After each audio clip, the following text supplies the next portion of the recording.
दुनिया वाले जितने भी फालतू के ऑडियो वीडियो वगैरह बनाते हैं यूट्यूब फेसबुक से पैसा कमाने के लिए दुनिया भर की बकवादें बनाते हैं। कोई राजनीति के वीडियो बना रहा है, कोई सुबह से लेकर शाम तक राजनीति के पीछे पड़ा हुआ है।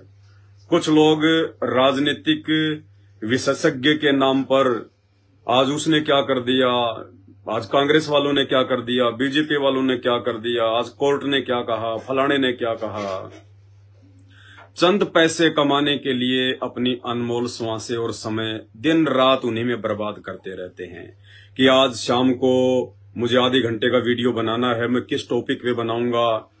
इधर उधर देखता रहेगा कोई मतलब की चीज है क्या, किस टॉपिक पे वीडियो बनाऊं, वरना मेरे जो व्यूवर हैं, मेरे जो फॉलोवर हैं मुझे छोड़ के कहीं और चले जाएंगे। कोई व्यक्ति है तो किसी समुदाय विशेष के लिए वीडियो बनाता है, कोई अपने जाति और धर्म के लिए वीडियो बनाता है। कहने का मतलब है इस पूरी पृथ्वी पर अगर वर्तमान में मतलब के यदि किसी ने कोई वीडियो बनाए हैं तो वे हैं परम पूज्य सतगुरु रामपाल जी भगवान, जिनके सत्संग पूरे विश्व के लिए हैं, पूरी दुनिया के लिए हैं, पूरे विश्व के आत्म कल्याण के लिए हैं, उद्धार के लिए हैं। और दूसरे नंबर पर यदि सबके हित के लिए कोई वीडियो बनाता है तो वो साध संगति से जुड़े हुए भाई बहन हैं, जो गुरुदेव भगवान के सत्संगों का निष्कर्ष निकालकर उन्हीं के द्वारा बख्शीश सद्बुद्धि आधार से शंकाओं के समाधान के जो वीडियो बनते हैं, केवल ये वीडियो पूरे विश्व के लिए हैं। वर्तमान में तो ये बातें ऐसे लगेंगे जैसे बिल्कुल मूर्ख हैं हम लोग, पागल हैं कि ये क्या बोल रहे हैं ये लोग। ना इनकी बातें समझ में आती, ना इनके विचार समझ में आते, और कहते हैं कि आने वाले समय में ये वीडियो साध संगति के और संत रामपाल जी के पूरे विश्व के लिए होंगे। भाई और बहनों, यही परम सत्य है। आने वाले समय में 2028 के बाद में ये दुनिया भर की सारी बकवादें समाप्त हो जाएंगी। ना कोई व्यक्ति राजनीति पे वीडियो बनाएगा, ना कोई व्यक्ति किसी समुदाय विशेष पे वीडियो बनाएगा, ना कोई व्यक्ति फेसबुक और यूट्यूब से पैसे कमाने के लिए फालतू के दुनिया भर के वीडियो बना बना के लोगों का दिमाग खराब करेगा। क्योंकि 2028 के बाद में ये क्लियर हो जाएगा कि धरती पर वो कल की भगवान कौन है, वो पूर्ण परमात्मा कौन है, आप और हमें ये मनुष्य योनि क्यों मिली है, हमारा मकसद क्या है, अन्य 84 लाख योनियों से भिन्न भगवान ने ये मनुष्य चोला क्यों दिया है।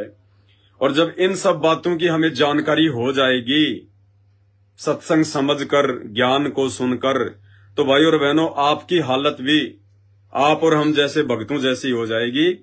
फिर दुनिया की कोई बकवाद ना हम देखेंगे ना सुनेंगे, करना तो बहुत दूर की बात है। उसके बाद सिर्फ और सिर्फ ज्ञान आधार से ही चर्चा होंगी। तो आने वाले समय में अगर YouTube पर सबसे ज्यादा कोई वीडियो देखे जाएंगे तो प्रथम सतगुरु रामपाल जी भगवान के अनमोल सत्संग, और उसके बाद में साध संगति के वीडियो जो शंका समाधान और गुरुदेव के ज्ञान पर आधारित होते हैं। तो भाई और बहनों, अपनी श्वासों का और समय का एकमात्र सदुपयोग वर्तमान में यदि कोई धरती पर कर रहा है तो सतगुरु रामपाल जी भगवान के फॉलोवर कर रहे हैं। बाकी चाहे कोई कितना ही अरबपति हो, चाहे धनपति हो, चाहे कोई बिल गेट्स हो, चाहे अनिल अंबानी हो, चाहे मुकेश अंबानी हो, चाहे अडानी हो, चाहे ब्रह्मा विष्णु महेश हो, चाहे धरती का राजा हो, चाहे अमेरिका का राष्ट्रपति हो, सब के सब लोग बेगार कर रहे हैं। बेगार, बेगार एक हरियाणवी भाषा का शब्द है जिसका मतलब होता है अपना सब कुछ बर्बाद कर रहे हैं, कमाई कुछ नहीं कर रहे। उन्हें लगता है कि हम लोग पैसे कमा रहे हैं, हम लोग इज्जत कमा रहे हैं, कुछ नहीं कमा रहे। ये इज्जत और पैसे बड़ों बड़ों की यहीं पे धरी की धरी रह गई। आज वो गधे कुत्ते बन के घूम रहे हैं, नंगे घूम रहे हैं। आज उनको कोई जींस पहनाने वाला नहीं है, उनको कोई कुर्ता पजामा लाके देने वाला नहीं है। ये बिना ज्ञान के दुनिया बेगार कर रही है। पैसा कमाने वाला फैक्ट्रियों पे फैक्ट्री लगा रहा है, पता नहीं दुनिया भर के बिजनेस छेड़ दिए, दुनिया भर की ब्रांचें खोल दी, अपने आप में पता नहीं क्या समझ रहे हैं कि हमने तो बहुत ज्यादा पैसा कमा लिया, मेरा पूरे विश्व में चौथे नंबर पे नाम है, तीसरे नंबर पर नाम है, मैं धनी आदमी हूं, I am the rich man. भाई उससे बड़ा पुअर मैन, उससे बड़ा निर्धन, उससे बड़ा जो है वो गरीब इस धरती पर कोई नहीं है जो ये कहता है कि मेरे से बड़ा कोई धनवान नहीं है। भैया ये 5, 10, 20 साल तक तू लोगों के दिलो दिमाग में अपना फितूर बैठा ले कि मैं धनवान हूं, मैं पैसे वाला हूं, मेरा इतने इंडस्ट्री चल रही है, मेरा इतना नाम है, मेरा इतना ठाट बाट है। भैया मरना है, अमर होने का पट्टा लिखवा के तो ब्रह्मा विष्णु महेश भी नहीं लेके आए। है। और वैसे इस जीवन का कोई भरोसा नहीं है, मरना हो तो 2 मिनट बाद मर जाए आदमी, पानी का बुलबुला है, कोई औकात नहीं है, कब एक्सीडेंट हो जाए, कब कोई बीमारी आ जाए, और बड़े बड़े लोगों को कब हार्ट अटैक आ जाता है, और कैंसर से तो वैसे भी उनकी मौत होती है, क्योंकि भक्ति वो करते नहीं, ये माया जोड़ने में लगे रहते हैं। और माया भाई आत्मा की संतुष्टि नहीं है, आत्मा की खुराक नहीं है माया। माया से तो और बकवाद करते चले जाओ, और बकवाद करते चले जाओ। तो वर्तमान में धरती पर अगर कोई सेठ है हकीकत में, अगर कोई धनवान है हकीकत में, तो वो भी सतगुरु रामपाल जी भगवान के भगत हैं, उनके फॉलोवर हैं। क्योंकि ये भक्ति वाला जो धन है, ये धन साथ में जाएगा। यहाँ का पैसा, यहाँ की माया, यहाँ की संपत्ति, यहाँ की कार कोठियां, बंगले, फैक्ट्रियां, इज्जत, ये सब अंत समय में राख हो जाएगी। राख जब आपको जला दिया जाएगा, आपके साथ में वो भी पाव भर राख बन जाएगी, और कोई याद नहीं करेगा। अरे आजकल के छोटे मोटे अडानी अंबानी की तो बात छोड़िए, आज से पहले धरती पर कितने बड़े बड़े राजा महाराजा चले गए, आज जिनका कोई नाम भी नहीं लेता है। ऐसे ऐसे राजा महाराजा होके चले गए, आज उनका कोई नाम तक नहीं लेता। तो इनकी क्या औकात है भाई, इनको कौन और कितने दिन याद करेगा।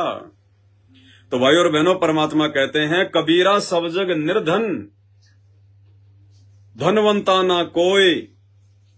कबीर परमात्मा कह रहे हैं, भगवान कह रहे हैं सारी सृष्टि के अपनी अमरवाणी में, कबीर सब जग निर्धन। जबकि कबीर जी के समय तो लाखों लोग अरबपति थे, खरबपति थे, बड़े बड़े उनके जो है वो बिजनेस थे, उनकी हुंडियां चला करती थी, राजा महाराजा भी थे उस समय। सिकंदर लोदी भी उसी समय थे, 650 साल पहले दिल्ली के बादशाह थे, और अन्य देशों के भी राजा महाराजा थे। फिर क्यों कहा कबीर जी ने उस समय कि कबीर सब जग निर्धन, और धनवंता नहीं कोई, यानी कोई अमीर नहीं है, और धनवंता उसी को जानिए जिसके पास राम नाम धन होए। यानी जिसको उस कबीर जी की भक्ति प्राप्त है, जिसके पास में शास्त्र अनुकूल साधना है, जो शास्त्रों के अनुसार धर्म यज्ञ और साधना करता है, जिसका गुरु सच्चा है, पूर्ण है, तत्वदर्शी है, वो भगत इस दुनिया का सबसे बड़ा सेठ है, सबसे बड़ा सेठ, सबसे बड़ा धनवान है। क्योंकि जब ये शरीर छोड़कर भगवान के दरबार में जाएंगे, यमराज के दरबार में जाएंगे, और वहां पे जब भगवान हिसाब किताब मांगेगा कि बेटा तेरे को ये अनमोल मनुष्य दे, ये मनुष्य शरीर, इस मनुष्य शरीर को प्राप्त करने के लिए तो देवी देवता भी रोते हैं, तरसते हैं, इस देही को देवा लोचे तू नर क्यों उकलाता। कि बेटा तूने विशेष, तू रोया धोया, तूने पता नहीं कितने जन्म तूने बर्बाद कर दिए, 84 लाख में तू कितने धक्के खा चुका, तब तेरी जो है बारंबार जो है तेरी प्रार्थनाओं पर तेरे को एक ये मनुष्य जन्म दिया। और तू क्या कह रहा था उस समय कि भगवान अब की बार अगर मनुष्य जन्म मिल गया तो केवल आपकी भक्ति करूंगा। धरती पर सच्चा गुरु कौन है, सच्चा संत कौन है? गीता जी अध्याय 4 श्लोक 34 के अनुसार तत्वदर्शी संत कौन है, जिसकी शरण में आकर ही मोक्ष प्राप्त किया जा सकता है। बाकी चाहे राम राम हरे राम, राधे राधे श्याम श्याम, जय राम हरे राम, कितने रट लो गधाई बनना अंत में। तो भगवान हिसाब मांगेगा कि ला बेटा तू इतने वादे इरादे यहां से एग्रीमेंट तू करके गया था कि बस भक्ति करूंगा और कुछ नहीं करूंगा, नीचे जाने के बाद भगवान मेरे को समझ में आ गया कि ये मनुष्य जन्म क्यों मिलता है। ये 84 लाख योनियों से भिन्न परमात्मा ने इस मनुष्य योनि में ये विशेष दिमाग, सोचने समझने की क्षमता परमेश्वर आपने इंसान को क्यों दी, मुझे समझ में आ गया। तो मैं नीचे जाके सच्चे गुरु की तलाश करके, क्योंकि गुरु बिना भक्ति शुरू नहीं होती, तो मैं तो भक्ति शुरू करूंगा परमात्मा की। अब यहां आने के बाद में भाई साहब जैसे माँ के पेट से बाहर निकलता है, कुछ ध्यान रहता है उसको, क्योंकि वो आत्मा रूप में होता है, और जैसे ही माँ के पेट से बाहर निकलता है वो सब कुछ भूल जाता है, सब कुछ उसको भुला दिया जाता है माया के द्वारा। तू कौन था, कहां से आया है, पहले 84 लाख योनियों में था, गधा कुत्ता भी बना था, सब भूल जाता वो। माँ के पेट से बाहर आते ही बिल्कुल वो कोरा कागज बना दिया जाता है इस काल के द्वारा, शैतान के द्वारा। इंसान को नए सिरे से उसको सब कुछ उसको समझाया जाता है, उसको पढ़ाया जाता है। भले वो पिछले जन्म में मुकेश अंबानी था, बहुत बड़ा कोई धनवान था, देश का राजा था, लेकिन जैसे उसका वो शरीर छूटा और दूसरी योनि में जब वो जाता है किसी माँ के जो है वो गर्भ से, जैसे वो जन्म लेके बाहर आता है, तो नए तरीके से उसको सारी पढ़ाई पढ़ाई जाती है। पिछले जन्म में चाहे उसने एमए कर रखी थी, बीए कर रखी थी, उसको कुछ ध्यान नहीं, एबीसीडी भी नहीं आती उसको। नए सिरे से उसको पढ़ाया जाता है, ये तेरी माँ, ये तेरा चाचा, ये तेरा काका, ये तेरा ताऊ, ये तेरा फूफा, ये धंधा ऐसे करना, ये काम ऐसे करना है, उस गांव का रास्ता उधर से जाएगा, उधर से जाएगा, स्कूल का रास्ता ये है, काम करेगा ढंग से, अगर होमवर्क नहीं करेगा तो टीचर पीटेगा, घर का काम नहीं करेगा तो माँ बाप पीटेंगे। बेचारी की गिंडी बन जाती है, वापस उसकी गेंद बन जाती है, उसकी भुला दिया जाता है सब कुछ है। और फिर जैसे जवान होता है, फिर ब्याह शादी का चाव चढ़ जाता है, नई नवेली दुल्हन आ जाती है, फिर अपने परिवार की टेंशन में लग जाता है, अपने परिवार से मोह हो जाता है, दुनिया भर के यार दोस्त हो जाते हैं, सुबह शाम दारू पीना है, मांस वास खाना, उल्टी सीधी बातें करना, बकवाद करना, क्योंकि जवान शरीर है, युवा खून है, आदमी को आगे पीछे का दिखाई नहीं देता कि आगे क्या बनेगी बुढ़ापे में, भूल जाता है फिर आदमी। तो भाई फिर वो हिसाब मांगेगा, वो यमराज धर्मराज, वो परमात्मा की, ला बेटा तू एग्रीमेंट करके गया था कि परमात्मा अब की बार मुझे एक मनुष्य जन्म दे दो, एक मनुष्य जन्म, और भगवान मैं आपकी भक्ति करूंगा, इसके अलावा कुछ नहीं करूंगा। ये घर परिवार, ये रिश्तेदार, ये यारी दोस्ती, ये दुनियादारी परमात्मा असंख्य बार मैंने देख ली, असंख्य जन्म मैंने भोग लिए, यहाँ कोई किसी का नहीं है। जब तक जीवित हैं तब तक तो बेटा छाती के लग के सोएगा कि नहीं पापा के साथ नींद आएगी, मुझे मम्मी के साथ नहीं सोऊंगा, पापा के साथ सोऊंगा। और जैसे ही पापा मर जाता है, उसकी घर पे 2 घंटे उसकी बॉडी भी नहीं रखते कि बदबू मारेगा, निकालो इस डेड बॉडी को। उसके बाद वो पापा नाम नहीं रहता, फिर कहते हैं डेड बॉडी, डेड बॉडी। वो डेड ही नहीं, फिर वो डेड बन गया। तो भाई और बहनों, इतनी कहानी है यहाँ की, इससे ज्यादा कुछ नहीं है। इस काल ने, शैतान ने हम सबको भ्रमित कर रखा है, माया का जाल, माया का पर्दा डाल रखा, हमारे को सोचने समझने नहीं देता, हमारे को दुनिया भर की दुनियादारी में उलझा के रखता है। उसने 2 कमा लिए, तू भी 4 कमा, उसका बेटा नौकरी लग गया, खेत में मकान बना लिया, ट्यूबवेल लगा लिया, 4 व्हीलर ले आया, आरामजादे तू क्या कर रहा है? वो बेचारा इसी टेंशन में चोरी करेगा, ठगी करेगा, मिलावट करेगा, रिश्वत लेगा, घर वालों से रूठ के कहीं बाहर चला जाएगा, ट्रेन के आगे नीचे मर जाएगा इसी, और फिर अगले जन्म में गधा कुत्ता सुअर बन जाएगा। क्योंकि मनुष्य योनि तो एक बार मिलती है 84 लाख योनियों के चक्कर काटने के बाद। भाई और बहनों, ये कोई सामान्य शब्द नहीं है। 84 लाख योनियां सुनने में छोटी लगती हैं। एक योनि, एक कुत्ते का जीवन देख लो आप। एक योनि, कुत्ता कहां जन्म लेता है, लेट्रिन खाता है, हैं? 2 कुत्ते आपस में लड़ने झगड़ने लग गए, वो उसका यहां से जो है उसको जो है वो काट लेता है, काटने के कारण उसके जो कीड़े पड़ जाते हैं, कौन उसका इलाज करवाएगा? भुगत भुगत के मरेगा, एक्सीडेंट में टांग कट जाएगी, कोई गाड़ी का, कोई 4 व्हीलर का कोई पहिया उसके ऊपर जो है वो चढ़ जाएगा, शरीर में उसके जो है खुजली लग जाएगी, सारा दिन यूं खुजाता रहेगा, एक एक रोटी के टूक के लिए ना जाने कहां कहां जो है वो भटकेगा। रोटी मिल गई तो ठीक है, नहीं खेतों में जाके लैट्रिन खा के आएगा। गर्मी में देखो बेचारा कहां पे हांफता रहेगा, कौन उसको पानी पिलाएगा, कौन उसको खाना खिलाएगा। सर्दी में देखो कहां पे यूं गिंडली बन के जो है बैठा रहेगा, कब कौन अचानक से उसके पीछे से जो है वो लठ मार दे, फिर कांव कांव करता रहेगा, और अंत में किसी रोड पे किसी गाड़ी के टायर के नीचे आके दुर्गति से मर जाएगा। ये है एक कुत्ते का जीवन। उसके बाद सूअर का जीवन देख लो, फिर गधे का जीवन देख लो।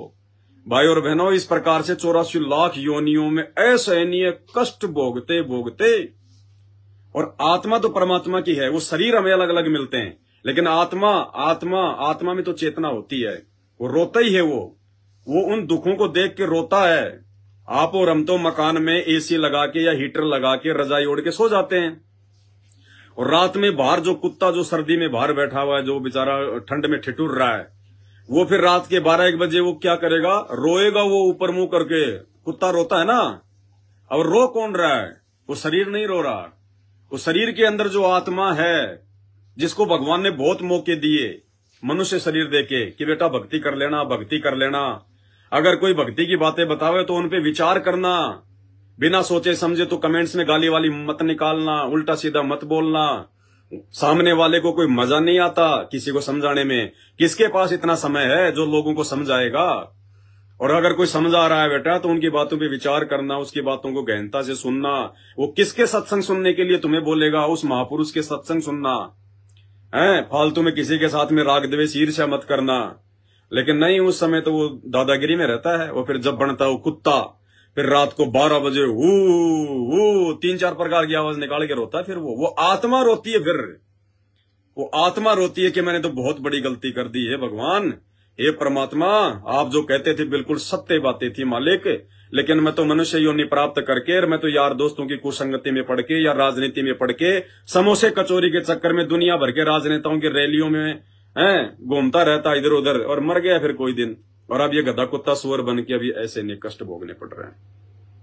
फिर वो हिसाब किताब मांगेगा पूरा धर्मराज। अब उस समय कह देगा, ला भाई क्या लाया तू नीचे से, तेरे को मनुष्य योनि दी थी ना, बोला मैं भक्ति करूंगा, पूर्ण संत की मैं तलाश करूंगा। ला भाई तू कितनी की भक्ति लेके आया है, ये श्वासें तेरे को गिन के दिए बेटा, गिन के। श्वास उस श्वास में नाम जपो, व्यर्थ श्वास मत खोए, ना बेरा इस श्वास का फिर आवन हो के ना होए। मनुष्य योनि में हमें जो श्वासें मिलती है वो काउंट करके मिलती हैं। किसी को 20 करोड़, किसी को 1 करोड़, तो किसी को 5 लाख, तो किसी को जो है 10 लाख, तो किसी को 5 ही मिलती हैं। यानी जब ये श्वासें समाप्त हो जाएंगी जो भगवान ने हमें दी हैं, उसी दिन हमारी मौत हो जाएगी। चाहे हम राष्ट्रपति के पद पे बैठे हैं, चाहे हम किसी ऑफिस में बैठे हैं, चाहे गाड़ी चलाते चलाते दौरा आ गया वहां मर गए, वो कोई लेना देना नहीं है उसको।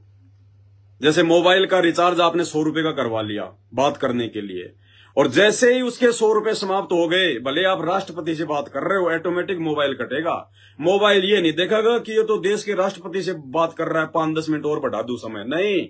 जितना रिचार्ज है वो उतनी बात करवाएगा, चाहे किसी भिखारी से बात करो, चाहे किसी राष्ट्रपति से बात करो। इसी प्रकार उस परमेश्वर ने हमें जो गिन के ये श्वासें दी हैं, ये उतनी ही चलेंगी जितनी दी गई हैं। भले आप इनसे चाहे बकवाद कर लो, चाहे भक्ति करके अपना आत्म कल्याण करवा लो। तो भाई और बहनों, दास की विनती है, दास की प्रार्थना है, हम संत रामपाल जी भगवान के जितने भी भगत हैं, हमारी बातें हो सकता है वर्तमान में आपको थोड़ी सी अटपटी लग रही हैं, क्योंकि आप लोग सांसारिक जीवन में ज्यादा जी रहे हो, भौतिक जीवन में ज्यादा जी रहे हो। अभी आपको किसी महापुरुष के सत्संग सुनने को नहीं मिले, ना आपके परिवार में कोई ऐसा व्यक्ति है जो आपको सत्संग की बातें बता सके। आपको आपके परिवार में, रिश्तेदारी में जो भी मिला वो यही मिला कि बेटा कमा ले, पढ़ ले, बड़ा अधिकारी बन जा, उसके बाद ले लेके रिश्वत, लोगों को ठग के, मिलावट करके, डरा के, धमका के मकान बना ले, ट्यूबवेल बना ले, 4 बीघा जमीन ले ले, शहर में मकान बना ले, और फिर जितने कुकर्म करके, लोगों को डरा के, धमका के, आत्मा दुखी करके, जितना तुमने पैसा कमाया, और ये सोच के कि मैं आराम से रहूंगा, मेरा बेटा आराम से रहेगा, शहर में मेरा 1 प्लाट है, 2 प्लाट मेरे खाली पड़े हैं, मुसीबत आई तो उनको बेच दूंगा। और जितने तूने कुकर्म किए थे भाई, वो सजा भी तो भोगनी पड़ेगी। मकान तो बना लिए, बैंक बैलेंस तो बना लिया, लेकिन वो सजा भोगने का समय आएगा जब कोई बाप दादा नहीं भोगेगा, पड़ोसी नहीं भोगेगा। और फिर हो गया कैंसर, फिर हो गई एड्स, फिर हो गया एक्सीडेंट, फिर हो गई कोई भयंकर बीमारी, कोई दमा की बीमारी, कोई सांस की बीमारी, कोई अंग भंग हो गया, आंख फूट गई और कुछ हो गया, फिर वो कर्म भी भोगने पड़ेंगे। वो कर्म तो जीते जी, और मरने के बाद में जितनी आत्माएं आपने दुखाई हैं, वो फिर धर्मराज के दरबार में उनका अकाउंट अलग है, नरक भोगना पड़ेगा और फिर 84 लाख योनियों में जाना पड़ेगा। तो भाई और बहनों, ये बहुत आगे की बातें हैं, ये बातें हमें भी बहुत समय लगा है समझने में। सतगुरु रामपाल जी भगवान के सानिध्य में आकर, उनकी शरण में आकर, 1 साल 2 साल 3 साल 4 साल हमने सत्संगों को सुना, दिन में 2-2 घंटे 3-3 घंटे, रात को सोते समय खाना खा लिया, बाहर घूमने के बजाय, या घूम रहे हैं तो मोबाइल में अपना ईयरफोन लगा लो, गुरु जी का सत्संग लगा लो। फालतू में यार दोस्तों के साथ में उठ बैठ के समय बर्बाद करने के बजाय आप लोग रोजाना घंटा आधी घंटा संत रामपाल जी के सत्संग सुनना शुरू करो। खाना खाते ही बेड पे जाती नींद नहीं आ जाती है। 1 घंटे तो आदमी फालतू मोबाइल में बकवादे देखेगा, दुनिया भर की राजनीति देखेगा। अरे उसको थोड़ा सा डाउन करो, आधी घंटा देखो राजनीति दुनियादारी की, आधी घंटा संत रामपाल जी के सत्संग सुनना शुरू करो। ये समय बार बार नहीं मिलेगा। भगवान धरती पे आया हुआ है, और भगवान आएगा तो कोई पूंछ लगा के नहीं आएगा, भगवान कोई सींग लगा के नहीं आएगा। हम राम और श्री कृष्ण को भगवान मानते हैं, बताओ कोई सींग लगे हुए थे उनके पीछे, कोई पूंछ लगी हुई थी उनके, या कोई सूंड लगा हुआ था उनके, जो विशेष पहचान थी कि भगवान ऐसा होता है? वो भी तो एक इंसान रूप में आए थे, वो भी एक परिवार में आए थे, उनके भी माता पिता थे, बाल बच्चे थे, उनकी भी शादी हुई थी, वो भी ऐसे ही आचार विचार और जो है की व्यवहार किया करते थे। तो आज जब धरती पर भगवान आएगा, उनसे भी जो बड़ा भगवान आएगा, सबसे बड़ा भगवान आएगा, तो भाइयों को सींग लगा के नहीं आएगा, पूंछ लगा के नहीं आएगा। उनको भी हमने उनके विचारों से पहचानना पड़ेगा, जानना पड़ेगा। आज धरती पर जितने भी इंसान हैं, चाहे कोई राम की पूजा करो, चाहे कृष्ण की करो, चाहे कोई अल्लाह की पूजा करो, ना मुसलमान वर्तमान में धरती पर जितने भी मुसलमान हैं, ना कोई मुसलमान उस अल्लाह से मिल के आया, ना वर्तमान का मुसलमान हजरत मोहम्मद से जो है वो मिलकर आया, ना वर्तमान का हिंदू राम से मिल के आया, ना श्री कृष्ण से मिल के आया है, और ना भाई कोई जन्नत में जाके आया मुसलमान की कि भाई कोई जन्नत भी है या नहीं है, और ना कोई हिंदू जो है वो सुर्ग में जाके आया। फिर भी सबको पता है कि सुर्ग है, मतलब सुर्ग भी है। तो हमने ये जाना कैसे? एक दूसरे से सुन के, माँ बाप से सुन के, दादा परदादाओं से सुन के। तो भाई इसी प्रकार इन सब से बड़ा भी एक भगवान है। उस भगवान की पूजा ये राम कृष्ण ब्रह्मा विष्णु महेश 33 करोड़ देवी देवता पीर पैगंबर कुतुब औलिया सुर नर मुनिजन ज्ञानी सब करते हैं। उस भगवान की जानकारी स्वयं वो भगवान धरती पर मानव रूप में प्रकट होकर, संत रामपाल जी के रूप में धरती पर प्रकट होकर स्वयं ही जानकारी दे रहा है। अब यदि वो स्वयं को ये कह दे कि मैं भगवान हूं, मैं रामपाल दास, मैं परमात्मा हूं, मैं सबका बाप हूं, मैं सबका भगवान हूं, तो भाई ये इंसानों में इतनी बुद्धि नहीं है कि वो उनको भगवान स्वीकार कर लें, क्योंकि इंसान मानेगा ही नहीं। उसने कभी देखा ही नहीं कि भगवान है। भगवान ऐसा भी होता है क्या? हमारे जैसा ही होता है क्या भगवान? हमारे को तो नकली धर्मगुरुओं ने एक ही जो है पट्टी पढ़ा रखी है। मुसलमानों के धर्मगुरुओं ने तो ये पढ़ा रखा कि भगवान बेजून होता है, बेचून होता है, दिखाई नहीं देता। हिंदुओं के धर्मगुरुओं ने एक ही पट्टी पढ़ा रखी है कि भगवान निराकार है, निराकार है, दिखाई नहीं देता। अरे जब मुसलमानों तुमने अल्लाह को देखा ही नहीं, और हिंदुओं जब तुमने भगवान को देखा ही नहीं, तो ये क्यों कह रहे हो कि भगवान है? जो चीज तुमने देखी नहीं, फिर तुम कैसे कह सकते हो कि भगवान है? लेकिन भगवान है, उसकी जानकारी हमारे धर्म ग्रंथ देते हैं, हमारे शास्त्र देते हैं। ये गीता जी, 4 वेद, 18 पुराण, 6 शास्त्र, मुसलमानों की 4 किताबें, तौरेत, जबूर, इंजिल, और ये कुरान मजीद, ये कुरान शरीफ, और दुनिया भर की ये मतलब हदीसें, ये क्यों बनाई? ये किसने बनाई? ये मनोरंजन के लिए नहीं बनाई। इनमें अल्लाह की जानकारी है, भगवान की जानकारी है वो एक ही। मुसलमान उसको अल्लाह कह देंगे, हिंदू उसको भगवान कह देंगे, अंग्रेजी में उसको गॉड कह देंगे। अब एक बात बताओ, आप अमेरिका में जाओगे, अब अमेरिका में कोई हिंदी जानता नहीं है, उन्होंने भगवान का नाम रख लिया गॉड। अब हिंदुस्तान में लोग अंग्रेजी नहीं जानते, उन्होंने भगवान का नाम रख लिया जो है मतलब जो है वो भगवान। मुसलमानों ने अपने उर्दू के हिसाब से रख लिया उसका नाम अल्लाह। अगर अमेरिका वाले भी अगर हिंदी जानते और दूसरे देशों वाले भी सभी लोग अगर हिंदी जानते, तो भगवान का नाम अल्लाह या गॉड या खुदा रखने की जरूरत नहीं पड़ती। सब हिंदी जानते तो सभी उसको परमात्मा कहते। या सभी लोग अगर उर्दू जानते पूरे विश्व में, तो कोई उसको परमात्मा नहीं कहता, उसको कोई भी जो है वो ईश्वर नहीं कहता, सब उसको अल्लाह के नाम से जानते।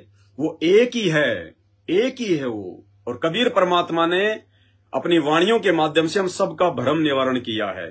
कोई कहे मारो राम बड़ो है, हिंदू कहते हैं कि हमारा राम बड़ा है। कोई कहे खुदाई रे, मुसलमान कहता है हमारा खुदा बड़ा है। ईसा कहे ईसा मसीह बड़ा है, ये बांटा रहे लगाई रे। बांट लिया हमने आपस में अपने बाप को, वो हमारा बाप है सबका, चाहे उसको अल्लाह कह दो, चाहे भगवान कह दो। अरे अगर मुसलमानों का अगर अल्लाह अगर अलग है, तो मुसलमान भी फिर अलग ही होने चाहिए थे, उसके अल्लाह के जैसे होने चाहिए थे फिर मुसलमान। और हिंदुओं का भगवान अगर मुसलमानों के अल्लाह से अलग है, कोई हिंदू अगर ऐसा समझता है, तो फिर हिंदू धर्म में जितने भी स्त्री पुरुष जो मतलब मानव शरीर में जो जन्म लेते हैं, वो फिर मुसलमानों के जैसे नहीं होने चाहिए थे। अगर मुसलमान का नाक आगे है तो हिंदू का फिर पीछे होना चाहिए था, क्योंकि उनका भगवान अलग है, वो अपनों को अपने हिसाब से बनाएगा। अरे जैसे एक तो मतलब की टाटा कंपनी है और एक है मतलब की महिंद्रा कंपनी। अब दोनों का मॉडल सेम नहीं होता। महिंद्रा ने अगर स्कॉर्पियो बना दी तो टाटा स्कॉर्पियो नहीं बनाएगा सेम टू सेम, टाटा फिर टाटा सफारी बनाएगा। तो इसी प्रकार अगर मुसलमानों का अल्लाह कोई अलग है, तो मुसलमानों का नाक पीछे होना चाहिए था, मुसलमानों का मुंह जो है वो पेट में होना चाहिए था। और हिंदुओं का भगवान अलग है तो उसकी डिजाइन अलग होनी चाहिए थी हमारी। तो भाई और बहनों, ये हमारी खाली दिमाग की थोती कल्पनाएं हैं। हमारे धर्मगुरुओं को अपने अपने शास्त्रों का ज्ञान नहीं था बिल्कुल भी। मुसलमानों के धर्मगुरुओं को मुसलमानों की कुरान शरीफ का एबीसीडी भी नहीं पता, एबीसीडी भी। भले वो कितना भौंके, कितना माइक लगा लगा के चिल्लाए, वो बंक मारे, रोजा करें, नमाज पढ़ें, लेकिन उनको कुरान शरीफ का, कुरान मजीद का, तौरेत, जबूर, इंजिल, हदीसों का ज्ञान नहीं है। अगर ज्ञान होता तो सूरत फुरकान 25 आयत नंबर 52 से 58 में साफ साफ लिखा हुआ है, कुरान का ज्ञान देने वाला अल्लाह कह रहा कि ए हजरत मोहम्मद, अगर तुझे उस पूर्ण अल्लाह की जानकारी चाहिए जिसने 6 दिन में सृष्टि रची और 7वें दिन वो तकत पे जा बिराजा, अगर उस अल्लाह की तुझे जानकारी चाहिए तो किसी बाखबर से जाकर पूछ। यानी कुरान का ज्ञान देने वाला अल्लाह ऊपर हाथ खड़े कर रहा है कि मुझे नहीं पता जिसने 6 दिन में सृष्टि रची और 7वें दिन वो तकत पे जा बैठा, जो पूरी कायनात का मालिक है, वो कौन है।